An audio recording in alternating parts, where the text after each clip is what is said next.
y buena cosecha. Hoy ya no piensa igual. Don Marcos, cuéntenos un poco su historia acá. ¿Cuántos años lleva en la chacra haciendo yerba? Y bueno, ya hace 50 años. 50 años. Sí, que estamos en la lucha. Bueno, vemos ahora que tienen los yerbales hermosos con el suelo cubierto. ¿Cómo era antes? Cuéntame cuál era la idea que tenía un productor antes, o usted en particular. Bueno, en particular yo, y había varios así también, ¿no es cierto? Que para nosotros lo mejor era ver el yerbal limpio, sin una plantita de yuyos, sin nada. Solo la tierra colorada. Y si llegaba Año Nuevo y nosotros teníamos todavía un poco sucio, ya éramos productores sucios, decíamos. Que nos importa, puercos, ¿no es cierto? Y bueno, eso era nuestro fin, de tener colorado. Bien limpito, evitar que hagan semilla claro, los yuyos. Que no hagan semilla, porque ese tiempo no había herbicidas, esas cosas, era todo asada, ¿no es cierto? Entonces encarecía la mano de obra. Entonces, si usted tenía que no asemillaba nada, venía poco yuyo. Y entonces era más fácil de uno limpiar, el costo era menos. ¿Y cómo se fue dando cuenta de que tenía que cubrir el suelo? Y bueno, mi hijo había ido en el Gentiline, Néstor, ¿no es cierto? Y él ya cuando venía en esa época, él me solía decir, eso está mal, dice, eso tendríamos que dejar que venga el yuyo. Pero uno con esa costumbre no le daba mucho. Después, bueno, fue a la facultad, y sí, claro. Fue a la facultad y después, bueno, venía y siempre me reclamaba eso, ¿no es cierto? Y bueno, yo fui haciendo caso, a veces sí, a veces no. Y bueno, después me di cuenta que era así, ¿no es cierto? Me pasó que pasé en unos yerbales, una chacra que había comprado, y rotovator y carpí, y vino una lluvia torrencial y se me fue todo, ¿no es cierto? La tierra se veía. Y entonces empecé a carburar un poco, que tenía razón. Y compáreme claro, cómo estaban los yerbales en aquel momento y cómo están ahora, ¿no? Y bueno, en aquel momento, cuando se empezó, porque eran yerbales que estuvieron sucios, que yo compré, ¿no es cierto? Aquello. Y pasé rotovator y carpí, el primer año dio una producción buena. Pero de ahí, cada año era para abajo, ¿no es cierto? Bueno, ¿y desde que hace cubierta? Y bueno, después que cambiamos, que empezó a hacer cubierta, que se cubría el suelo, se cuidó el corte también, ¿no es cierto? Porque cortamos como todos. El manejo de planta. El manejo de planta, ¿no es cierto? Y bueno, haciendo las dos cosas, ahora hace unos años que cada año está aumentando, ¿no es cierto? Es decir, más kilos.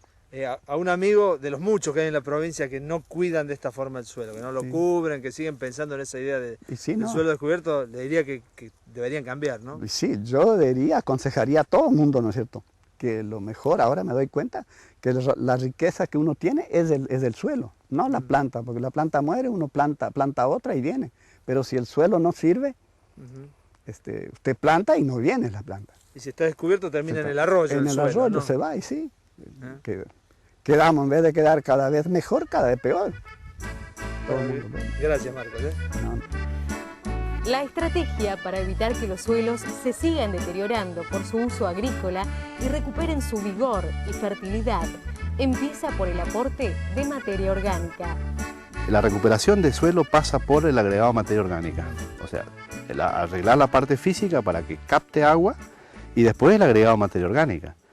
Y el agregado de materia orgánica tenés dos posibilidades, una externa, traer todo lo que es materia orgánica de afuera, hacer números, a ver cuánto te cuesta, y la otra es hacer la incorporación de materia orgánica produciendo que tu propio suelo produzca.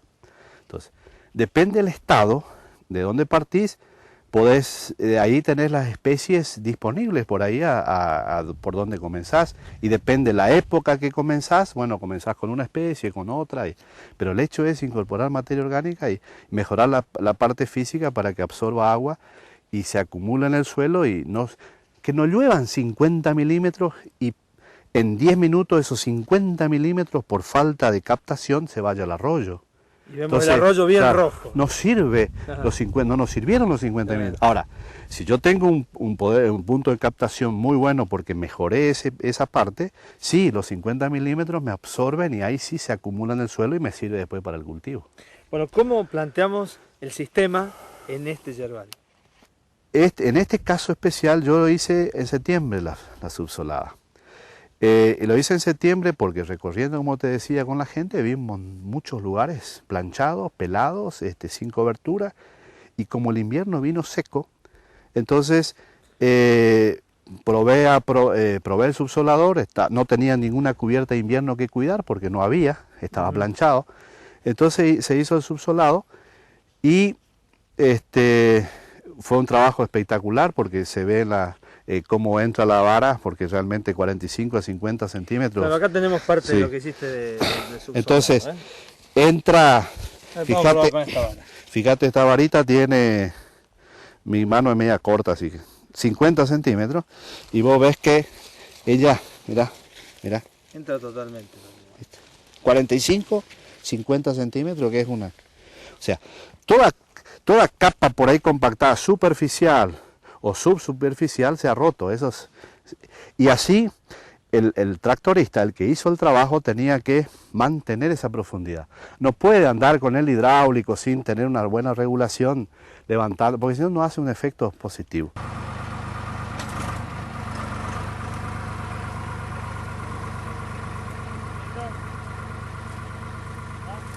Toda la subsolada que estuvimos viendo en las chacras, y hemos visto la profundidad de penetración, y es un poco el efecto de el equilibrio entre potencia y el tema del implemento. O sea, esto es lo que realmente, esto es un subsolador. Muchas veces se habla de subsolador y son medio arados tatú adaptados, o sea, o tratando de simular un subsolador, entonces le agregan una reja angosta, pero sigue teniendo los timones. El subsolador se usa para hacer un trabajo en profundidad, una roturación de profundidad, entonces tiene que tener la menor resistencia posible y que vaya lo más hondo posible para justamente romper todas esas capas y que infiltre el agua, como habíamos visto en el efecto después de la siembra, el protosable y todo.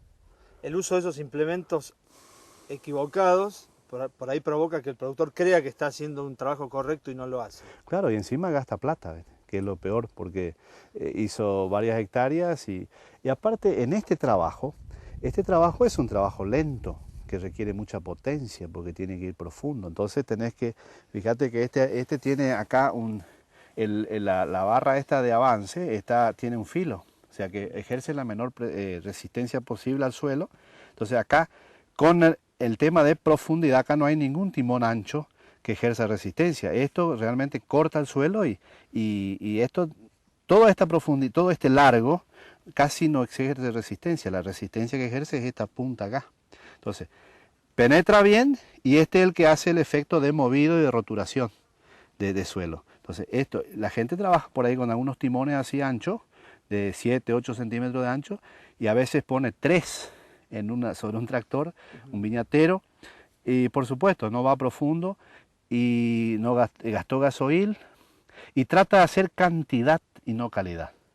Esto es un trabajo lento porque tiene que ir profundo, requiere mucha potencia, marchas bajas, y ahí es donde realmente se hace el efecto de labor profunda. Y eso es lo que favorece el tema de la infiltración. Nuestro suelo tiene que actuar como es un almacenamiento de agua. Entonces, si las capas no permiten infiltrar, esta es la herramienta que nos ayuda, es el primer avance en la tarea de, cuando hace una planificación de manejo, en la tarea de roturación profunda.